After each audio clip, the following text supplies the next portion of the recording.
शहदाद कोट के कोटमुरी चौक पर मस्तूई बिरादरी समेत शहरियों और मुख्तलिफ मकतब फ़िक्र की जानिब से 2 हफ्ते कबल बेदर्दी के साथ कत्ल होने वाले गुलाम अब्बास उर्फ बाशन मस्तूई के कातिलों की अदम गिरफ्तारी और पुलिस इंतजामिया के सुस्त रवि के खिलाफ हाथों में कुरान पाक उठाकर एहतजाजी मुजाहरा करके धरना दिया। पुलिस इंतजामिया के खिलाफ सख्त नारेबाजी।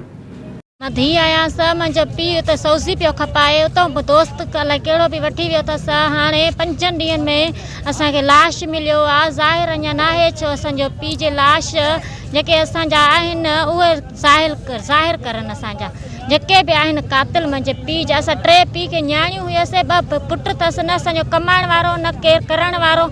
असां हाणे काॾे वञूं? फुफाट खे ज़रो ज़रे करे वढियो अथनि, को ना निशान न छॾियो अथनि असांजे फुफाट खे, बाशन खे। असांखे हक़ खपे, असांखे नाहक न खपे, असांखे हक़ खपे। पुरानी अॻ में गुलाम अब्बास उर्फ बाशन मस्त जो ज़ोहिबाबाद में बेदर्दी सां क़त्ल थी वियो। उन करे 16 ॾींहं थी विया आहिनि। मुसलसल SP साहिब ॾे बि वियासीं, SHO साहिब ॾे वियासीं, असां SP साहिब ते बि विया आहियूं, असां सरदार साहिब बि वियो आहे। बाबा असांखे महिरत करे हक़ी कातिल ज़ाहिर करे ॾे, केरु बि हुजे, कहिड़ी बि ज़ात सां तालुक़ हुजे, असां सां इंसाफ़ कर। बेदर्दी सां कुठो वियो असांजे हमरा खे, ॿाहूं ॿधी खंजर हणी मारियो वियो आहे, जेको असां सोचे बि नथा सघूं। असांजो chief justice of Sindh, IG Sindh, DIG Larkana कयूं ऐं वसार आला इदारे खां इहो असांजो मुतालबो आहे त हीअ क़ुर पाक बि चोस ते पिया आहिनि। असां बि प्लस वेठा आहियूं, शहर जा बि मुअज़्ज़िन, क़ौम परस्त, सियासी समाजी तंज़ीमनि जा दोस्त वेठा आहिनि। असां सां इंसाफ़ थिए। 16 खां 17 ॾींहं थिए थो, हिन महिल ताईं का बि अॻुभराई न थी आहे, न का हिन शइ में का खून जे हिसाब सां का निशानदी थी हुजे त भई फलाणे खून कयो आहे या फलाणे हंधि हीअ शइ थी आहे, हिन वजह खां थी आहे। कोई बि हिन महिल ताईं रिज़ल्ट न मिलियो आहे।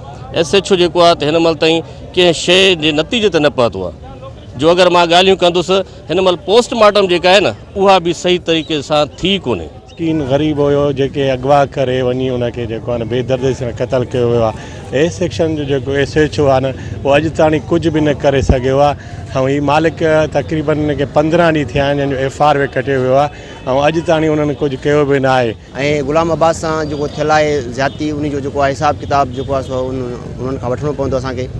जे अगरि इंसाफ़ न थियो, आला अमलदारनि हिसाब न कयो त असां हिन धरणे जो अञा जेको आहे सो वसी हक़ रखूं था। उन्होंने मज़ीद कहा कि हमें ऐसे लग रहा है कि पुलिस कातिलों को बचाने के लिए दिन रात कोशिशों में मसरूफ़ अमल दिखाई दे रहा है।